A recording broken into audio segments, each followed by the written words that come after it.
Senate इजलास में आम इंतखाबात मुलतवी करने की मंजूर करदा करारदाद इलेक्शन कमीशन को मौसूल हो गई। इलेक्शन कमीशन ने करारदाद पर गौर के लिए इजलास बुलाने का फैसला कर लिया। मजीद जानते हैं डॉन न्यूज़ के नुमाइंदे इरफान सदोजई से। इरफान, मजीद तफसीलात से आगाह कीजिएगा। सेनेट की जानिब से कल जो करारदाद मंजूर की गई थी उसके तनाजुर में आज इलेक्शन कमीशन ने एक इंतहाई अहम इजलास बुलाने का फैसला किया, लेकिन अभी तक ये फैसला नहीं हुआ कि इजलास किस वक्त होगा।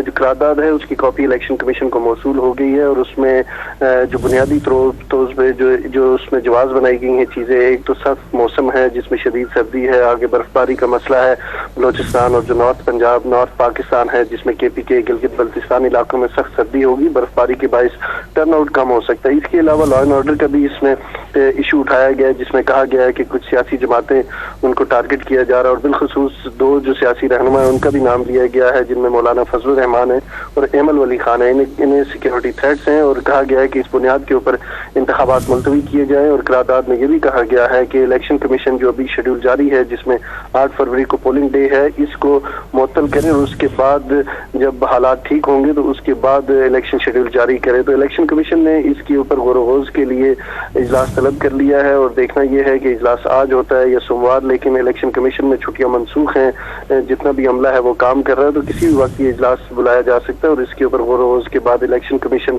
मुमकिन है कि वो अपना नुक्ता नजर वाज़ेह करे। जी, बहुत शुक्रिया इरफान सदोजई अपडेट करने के लिए।